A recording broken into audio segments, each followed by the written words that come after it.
Easy breakfast sandwich. Crisp the bacon.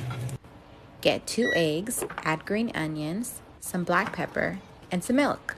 Now mix that up. Whip, whip, whip. Whip it. Butter a pan. Really good. Add the egg. Now the bread.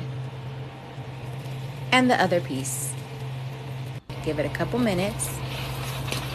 Then flip it like a flapjack. Ooh. Ah.